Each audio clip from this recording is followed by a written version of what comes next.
Bienvenue dans cette nouvelle édition du QG Week-end. Voici les titres de l'actualité.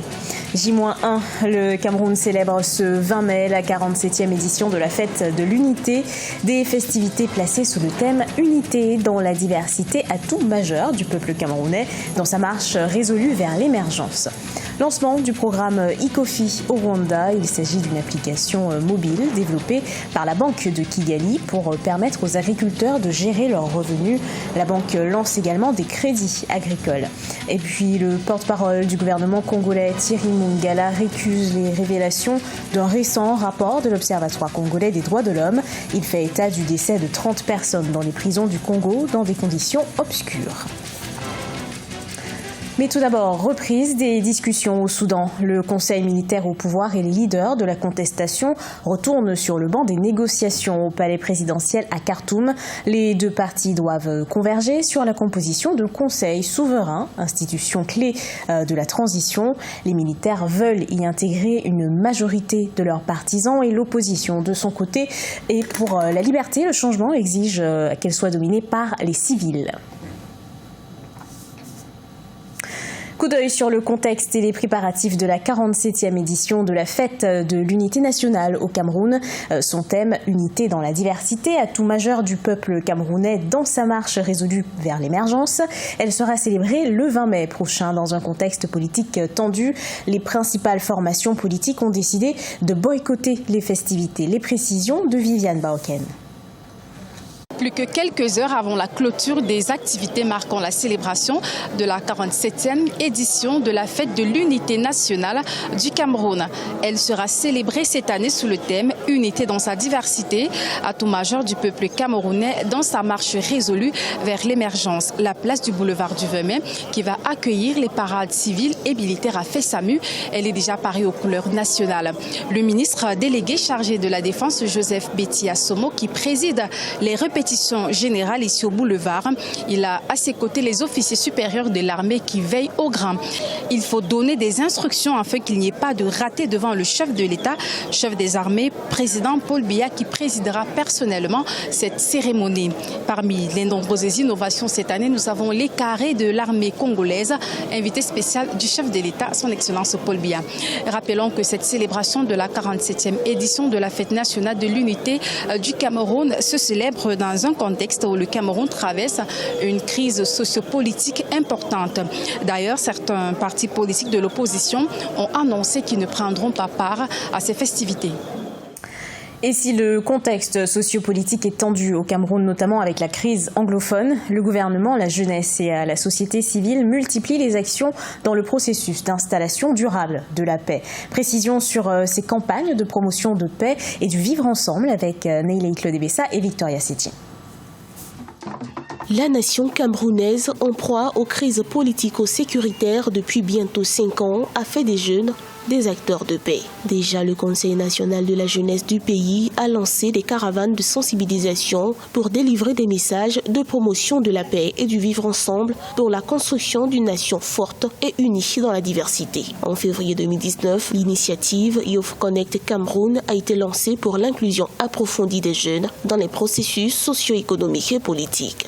Je pense qu'en s'appropriant les sujets d'ordre politique qui étaient des sujets réservés à une époque, la jeunesse camerounaise s'imprègne des réalités qui sont désormais les leurs. Et aujourd'hui, la jeunesse, par son multiculturalisme et par son bilinguisme, va contribuer à former une société intégrée totalement. Il faut intégrer la jeunesse dans le processus décisionnel. Il faut lui ouvrir les portes de la haute administration. La société civile camerounaise estime que l'inclusion des jeunes dans les processus de prise de décision ne suffit pas à elle seule pour atteindre la cohésion sociale. Elle dénonce les violations des droits et des libertés dont sont victimes certains acteurs politiques et autres citoyens ordinaires. Pour aboutir à la paix tant souhaitée, la société civile appelle à la libération des personnes arrêtées et la fin de la crise anglophone.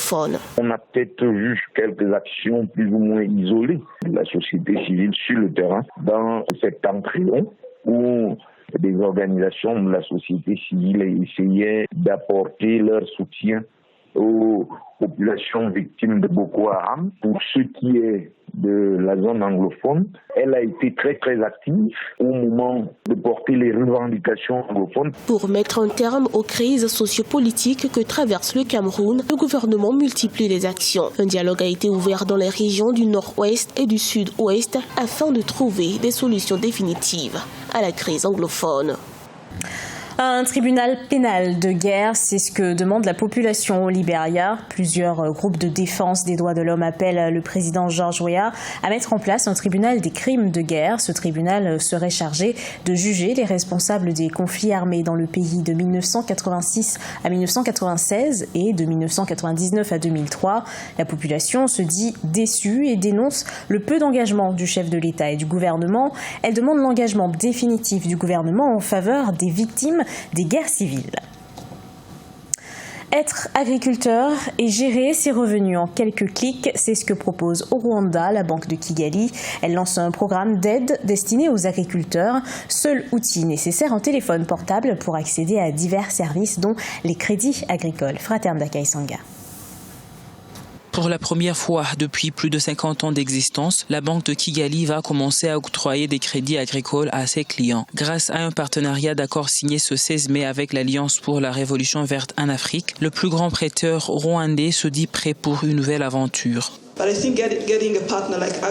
Ce partenariat va nous aider à utiliser des exemples d'autres pays pour pouvoir utiliser nos ressources et travailler avec des agriculteurs. Nous avons aussi d'autres objectifs à atteindre dans ce partenariat, mais l'octroi des crédits aux agriculteurs sera l'un des objectifs clés.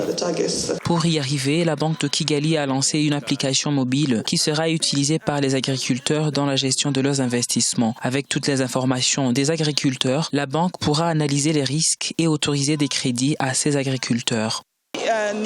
Cette application permettra aux agriculteurs de payer très vite les semences et de faire toutes les dépenses agricoles. Les agriculteurs pourront également l'utiliser pour envoyer de l'argent entre eux, donc elle fonctionnera comme un compte électronique et tout cela gratuitement. Le rendement agricole contribue à 33% au produit intérieur brut du Rwanda, tandis que plus de 70% de la population rwandaise pratique l'agriculture. Seulement 6% des crédits octroyés par les institutions financières vont aux projets agricoles. Un récent rapport de l'Observatoire congolais des droits de l'homme s'attire les foudres du ministre de la Communication et des Médias, Thierry Mungala. Il a qualifié ce rapport de comporter des accusations politiciennes destinées à ternir l'image du pays. Reportage de notre correspondant Deva Panzou. Le porte-parole du gouvernement, Thierry Mungala, a rejeté en bloc les révélations faites dans le rapport 2019 de l'Observatoire congolais des droits de l'homme, publié le 9 mai 2019 à Brazzaville. L'organisation non gouvernementale a évoqué le décès de 30 individus dans les prisons du Congo, décédés dans des conditions obscures, au commissariat de Chakona, Mpila. Mais pour le ministre congolais, ces accusations sont politiciennes.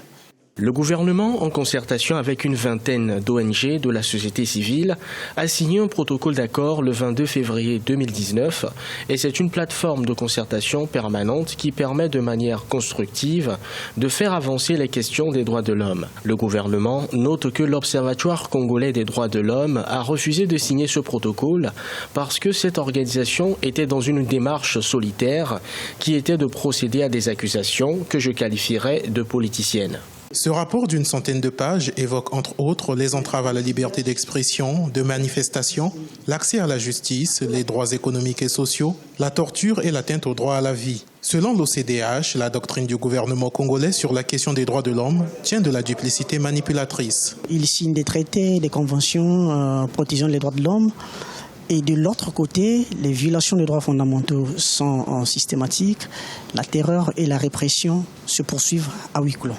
Créé le 3 mars 1994, l'Observatoire congolais des droits de l'homme est une des organisations leaders au Congo, Brazzaville, en ce qui concerne le suivi indépendant de la situation des droits humains dans le pays.